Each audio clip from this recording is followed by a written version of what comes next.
Hello anime fan, स्वागत है तुम लोगों का एनीमे एक्सप्लेन की इस वीडियो में। और इस वीडियो में मैं एक्सप्लेन करने वाला हूँ माय हीरो एकेडमी के सीजन 5 का 6th एपिसोड। सब्सक्राइब कीजिए एनीमे एक्सप्लेन को और बेल आइकन दबाइए, जिससे आप हमारी वीडियो कभी मिस नहीं कर पाएंगे।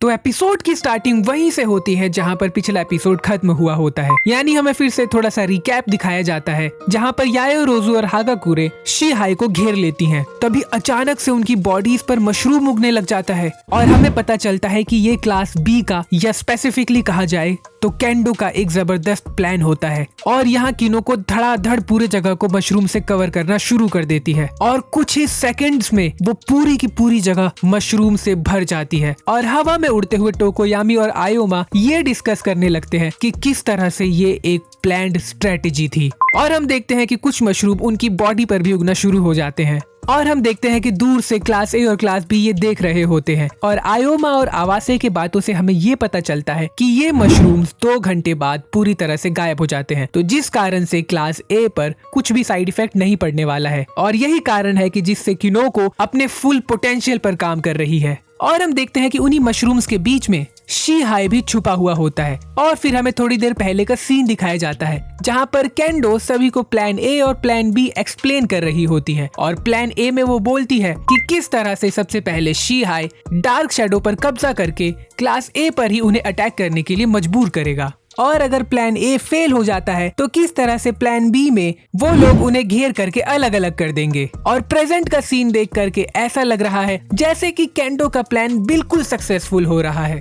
और यायोरोज़ु हागाकुरे को शांत होने को बोलती है और ये बोलती है कि उन लोगों को दोबारा से यूनाइट होने की जरूरत है। और जैसे ही वो लोग यूनाइट होने ही वाले होते हैं, तभी मांगा अपने कॉर्क का यूज करके वहां पर वर्ड्स को क्रिएट कर देता है, जिसके कारण एक अनवांटेड वॉल क्लास ए को पूरी तरह से अलग अलग कर देती है। और उन लोगों के बीच का कोऑर्डिनेशन अब पूरी तरह से खत्म हो चुका होता है। और ये देख करके आयोमा अपने नेवल लेजर का यूज करता है, मगर वो वर्ड्स इतने स्ट्रॉन्ग होते हैं कि आयोमा का लेजर उनके ऊपर एक स्क्रैच तक नहीं कर पाता। और फिर यायोरोज़ु को अकेला देखकर केंडो उसके ऊपर अटैक करती है, लेकिन तभी यायोरोज़ु टाइटेनियम शील्ड को क्रिएट करके उसके पंच से बच जाती है। लेकिन केंडो कहाँ गिव अप करने वाली थी, तो वो उसके ऊपर पंचिस पर पंचिस मारने लगती है। और यायोरोज़ु एक साथ कई सारे टाइटेनियम शील्ड को जनरेट करके अपने आप को बचाने लगती है। और ये देख करके टेसु टेसु बोलता है कि केंडो तो एकदम कमाल की है। लेकिन तभी उसकी बात को काटते हुए तोदोरोकी बोलता है कि किस तरह से वो यायोरोज़ु को अंडर एस्टिमेट कर रही है। और हमें फिर फ्लैशबैक का सीन दिखाया जाता है कि किस तरह से यायोरोज़ु और तोदोरोकी मिस्टर आइजावा से फाइट कर रहे होते हैं। और जब तोदोरोकी का प्लान फेल हो जाता है तो वो यायोरोज़ु से बोलता है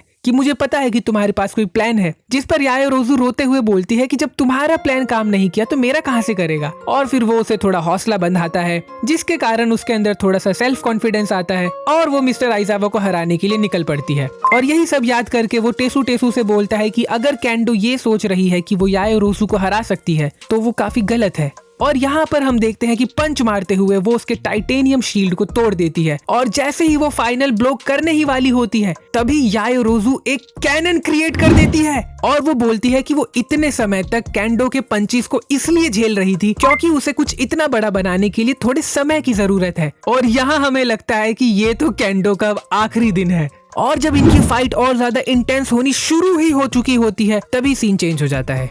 और यहाँ हम देखते हैं कि टोकोयामी आयोमा को लेकर उड़ रहा होता है और वो क्लास बी के स्टूडेंट्स को ढूंढ रहा होता है उन्हें पकड़ने के लिए। लेकिन तभी अचानक से शैडोज के अंदर से शीहाई निकल कर आ जाता है और वो आयोमा को पकड़ लेता है और सीधे जेल की तरफ भागने लगता है। और जब टोकोयामी उसका पीछा कर रहा होता है, तभी किनोको अपनी पावर का यूज करके टोकोयामी के ऊपर मशरूम उगा देती है। और जैसे ही टोकोयामी वो मशरूम्स अपने ऊपर से हटाने लगता है, तभी मांगा वर्ड्स को क्रिएट करके उसके ऊपर अटैक करता है, जो कि सीधे जाकर के उसकी बॉडी में लगते हैं और वो एकदम से जमीन पर गिरता है। लेकिन ज्यादा बड़बड़ करने के कारण मांगा के गले में दर्द होने लगता है। और जब वो अपने आप को संभालता है तो वो देखता है कि यायोरोज़ु पूरी तरह से मशरूम में कवर हो चुकी होती है और वो बेचारी इतनी सदमे में होती है कि वो हिल तक नहीं पाती। और टोकोयामी उसकी मदद करते हुए उसकी बॉडी से मशरूम हटाने लगता है और अपने मन में ये बोलता है कि आखिर किस तरह से वो लोग हार रहे हैं, क्योंकि पहला तो उनके बीच का कम्युनिकेशन टूट चुका है, उन्होंने आयोमा को पकड़ लिया है और उन्हें ये नहीं पता है कि उनकी लीडर यायोरोज़ु आखिर है कहाँ पे। और यहाँ पर हम देखते हैं कि 2 लड़कियों की फाइट हो रही होती है, जो कि देखने में बहुत मजा आता है।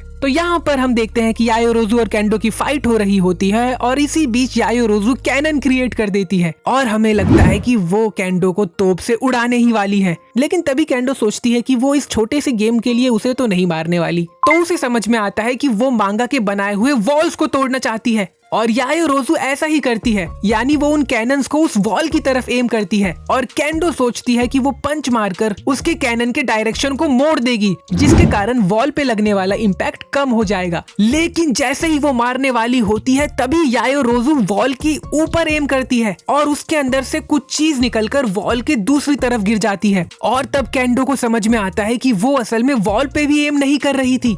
और यहाँ यायोरोज़ु अपने मन में बोलती है कि मैं तुमसे जीत नहीं सकती हूँ, मगर मेरे पास एक ट्रिक अभी भी बची हुई है। और हम देखते हैं कि वो अपनी बॉडी से कुछ और क्रिएशन कर रही होती है जो सीधे जाकर के केंडो की तरफ बढ़ने लगती है। और इस सीन में हमें बस ये दिखाया जाता है कि केंडो ने कुछ क्रिएट किया है, लेकिन असल में उसने क्या क्रिएट किया है वो हमें पता ही नहीं लगता। और तभी उस कैनन के एक्सप्लोजन को टोकोयामी भी सुनता है और वो बोलता है कि अबे भाई ये चल क्या रहा है। और तभी वो हवा में उड़ते हुए एक बैग को देखता है और ना जाने कैसे उसे ये पता लग जाता है कि ये बैग यायोरोज़ु ने भेजा है और वो फटाफट से हागाकुरे को हवा में उठाकर उस बैग को पकड़ने के लिए चला जाता है। और जैसे ही वो उस बैग को पकड़ता है हम देखते हैं कि उसके ऊपर लिखा हुआ यायोरोज़ु का लकी बैग, ये। और जैसे ही टोकोयामी उस बैग को खोलता है वो देख करके चौंक जाता है, लेकिन उसमें क्या होता है ये दिखाने से पहले ही सीन को शिफ्ट कर दिया जाता है।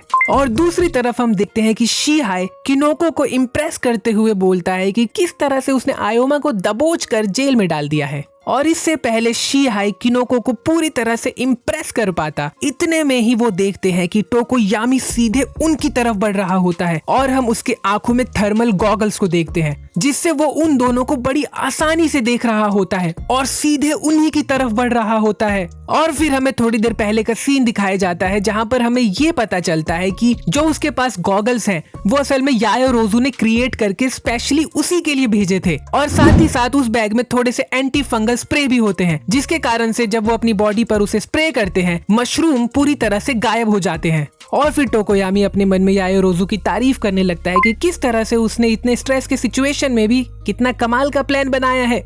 जी हाँ। और जब यहाँ टोकोयामी उन दोनों की तरफ बढ़ रहा होता है तभी हागाकुरे मांगा को पकड़कर उस पे घूसे बरसाना शुरू कर देती है और टोकोयामी जल्दी से आकर के उन दोनों पर अटैक कर देता है, जिसके कारण दोनों को समझ ही नहीं आता कि वो क्या करे। और इतने में तभी टोकोयामी अपने केप के अंदर शिहाई को कैद कर लेता है और क्योंकि वो केप का शेडो स्टेबल नहीं होता तो इसीलिए शिहाई उसी के अंदर कैद हो जाता है। और यहाँ पर मैं अच्छे से शिहाई के कोर को एक्सप्लेन करता हूँ। तो शिहाई उसी शेडोज के अंदर ट्रेवल कर सकता है जो कि स्टेशनरी हो, यानी जो कि हिलते डुलते ना हो। लेकिन टोकोयामी का केप क्योंकि हिलता डुलता है, यानी वो उसको लेकर के कहीं भी घूम सकता है, जिस कारण से शिहाई उस केप के अंदर ट्रैप हो जाता है और डार्क शैडो किनोको को पकड़ लेता है। और अब क्लास 8 जीत चुकी है ना? नहीं, अगर ऐसा होता तो ये एपिसोड यहीं खत्म हो जाता। और जैसे ही हमें लगता है कि क्लास A जीत गई है तभी किनोको अपना कॉर्क यूज करती है और टोकोयामी के गले में मशरूम उगा देती है, जिसके कारण से उसका विंड पाइप ब्लॉक हो जाता है, यानी वो सांस ही नहीं ले पाता, जिससे टोकोयामी बुरी तरह से खांसने लगता है। और यहाँ पर हागाकुरे मांगा पर धै पंच पेलने लगती है और जैसे ही हमें लगता है कि वो मार कर मांगा का मोर बना देगी, इतने में ही केंडो आकर उसे दबोच लेती है। और हम देखते हैं कि यायोरोज़ु ने जो क्रिएट किया था पहले वो एक रोप था जो कि केंडो की पूरी बॉडी में बंधा हुआ था और यायोरोज़ु से अब भी जुड़ा हुआ था। लेकिन इस समय यायोरोज़ु बेहोश होती है, यानी कि उसने जानबूझकर अपने आप को और केंडो को एक रस्सी में बांध लिया था ताकि वो केंडो के लिए बोझ बन सके। और केंडो उसके बारे में बोलती है कि किस तरह से उसने जो भी क्रिएट किया वो उसके प्लान से एक स्टेप आगे था। भले ही यहाँ पर केंडो जीत चुकी है, लेकिन उसे ऐसा बिल्कुल भी फील नहीं हो रहा है कि ये उसकी एक विक्ट्री है, क्योंकि यायोरोज़ु उसके प्लान से हर बार एक स्टेप आगे थी। और किनोको शिहाई को टोकोयामी के पकड़ से छुड़ा लेती है और टोकोयामी को बुरी तरह से खांसते हुए देखकर केंडो कोनिको से बोलती है, तो तुमने ये मूव कर ही दिया। जिस पर किनोको बोलती है, अगर मैं नहीं करती तो ये लोग हमारी भुर्जी बना देते। और केंडो बोलती है, वैसे बात तो सही है। और वो आगे बोलती है कि किस तरह से क्लास A ने लगभग उनको पीट ही दिया था और अब क्लास बी ऑफिशियली जीत चुकी होती है, जिसे देखकर टेसू काफी ज्यादा खुश हो जाता है और तोदोरोकी अपने मन में याओरोजू से बोलता है कि उम्मीद करता हूँ कि तुम अपनी इस हार को पर्सनली नहीं लोगी। और मिडनाइट बोलती है कि किस तरह से याओरोजू कितना कमाल का लड़ रही है, उसे देख करके तो उसके पेट में गुदगुदी होने लग गई। और ऑल माइट बोलते हैं कि किस तरह से सभी हीरोज इतना अच्छा लड़ रहे हैं कि वो फ्यूचर में एक बहुत ही महान हीरोज बन सकते हैं। और यही खत्म होता है एपिसोड। आई होप तुम्हें वीडियो अच्छा लगा तो तुम इस वीडियो को लाइक कर सकते हो, इस चैनल को सब्सक्राइब कर सकते हो, इसे शेयर कर सकते हो और मैं मिलता हूँ तुमसे अगली वीडियो में। तब तक के लिए पीस।